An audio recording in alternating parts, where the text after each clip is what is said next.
Hello my YouTube family. मैंने सोचा कि यूपी टीजीटी के लिए मैं और एलटी के एग्ज़ाम्स जो आने वाले हैं उसके लिए मैं क्यों ना क्वेश्चंस आपको कराऊं, क्वेश्चन सीरीज़।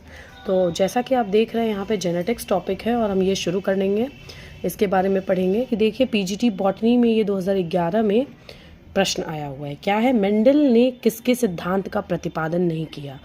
और आप इस किताब को भी जानते ही हैं कि ये किताब जो है घटना चक्र है। घटना चक्र से क्वेश्चंस आते हैं, ऑथेंटिक बुक है। मैं इससे क्वेश्चंस करा रही हूँ। अगर आपको अच्छे लगे तो मेरे चैनल को लाइक करिए, सब्सक्राइब करिए। तो चलिए पहला क्वेश्चन स्टार्ट करते हैं। मेंडल ने किसके सिद्धांत का प्रतिपादन नहीं किया? Which of the following principle was not proposed by Mendel? आप सभी जानते हैं कि उन्होंने लॉ ऑफ डोमिनेंस दिया था, लॉ ऑफ सेग्रीगेशन दिया था, लॉ ऑफ इंडिपेंडेंट अशॉर्टमेंट दिया था, लिंकेज नहीं दिया था। देखिए ऑलरेडी निशान लगा हुआ है और इसका आंसर का एक्सप्लेनेशन भी है यहाँ पे कि मेंडल ने जो है लिंकेज नहीं दिया था। क्या एक्सप्लेनेशन है मैं आपको बताती हूँ।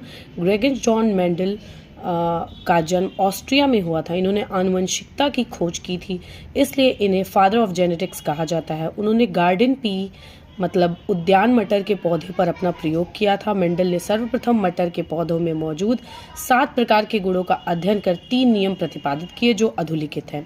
आप जानते हैं कि पाइजम सटाइवम में जो क्रोमोसोम्स नंबर होते हैं वो 7 पेयर्स होते हैं और 7 कंट्रास्टिंग कैरेक्टर्स को ही मेंडल ने लिया था, जो कि 4 क्रोमोसोम पर मौजूद होते हैं।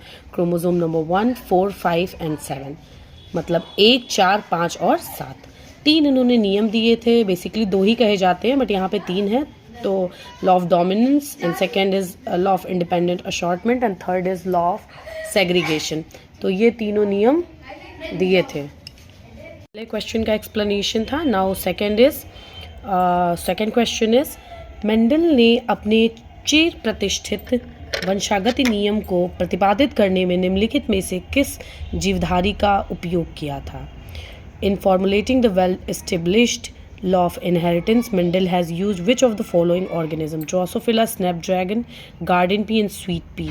You all know कि मेंडल ने जो प्रयोग किया था वो गार्डन पी पे किया था। गार्डन पी का वैज्ञानिक नाम है पाइजम सटाइवम, ये भी आपको पता होगा। और 7 कैरेक्टरिस्टिक्स, कंट्रास्टिंग कैरेक्टरिस्टिक्स उन्होंने ली थी मेंडल ने, जो कि 4 क्रोमोसोम पर प्रेजेंट थी। तो क्या नाम है गार्डन बी का? Pisum sativum. The third one is who is known as father of genetics? हम सभी जानते हैं ग्रेगर जॉन मेंडल। यहाँ देखिए कंफ्यूज करने के लिए क्या क्या दिया है, G J Mendel, J G Mendel, J J Mendel, none of these. इसका मतलब है कि हमें ग्रेगर जॉन मेंडल का नाम भी याद करना पड़ेगा, उनकी जो है एब्रीवेशन जीजे मेंडल। तो ए सही है। और आपने ऊपर देखा था कि इनका पूरा नाम क्या है, ग्रेगर जॉहन मेंडल। तो ये नाम आप याद कर ले, यही बेहतर है, ताकि क्या हो बाद में अगर स्पेलिंग में भी अगर कुछ कन्फ्यूजन हो तो ऐसी कोई दिक्कत ना हो, हम आंसर सही टिक करें। तो क्या नाम है उनका? Gregor Johann Mendel, G J Mendel. Next the fourth question is Mendel का जन्म किस देश में हुआ था? तो हम सभी जानते हैं कि मेंडल का जन्म जो है ऑस्ट्रिया में हुआ था और इसका सही आंसर है ऑस्ट्रिया।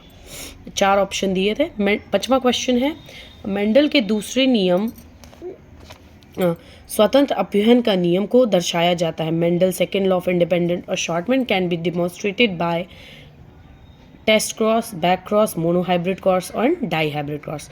तो जो लॉ ऑफ इंडिपेंडेंट अशॉर्टमेंट था वो डाई हाइब्रिड क्रॉस को दर्शाता है और जो इनका लॉ ऑफ सेग्रीगेशन है वो मोनोहाइब्रिड क्रॉस को दर्शाता है। और ये पीजीटी बायोलॉजी 2013 में पूछा था। एक जो आपका दूसरा क्वेश्चन था वो एलटी में पूछा हुआ है। देखिए ये एलटी ग्रेड एग्ज़ाम एक बार हुआ है 2018 में और अब होगा जनवरी में, जैसा कि आप सभी जानते हैं 17 जनवरी को। आज के लिए इतना ही। Thank you. नेक्स्ट हम कराएंगे 20-20 क्वेश्चन एटलीस्ट कराएंगे ही कराएंगे। Thank you so much.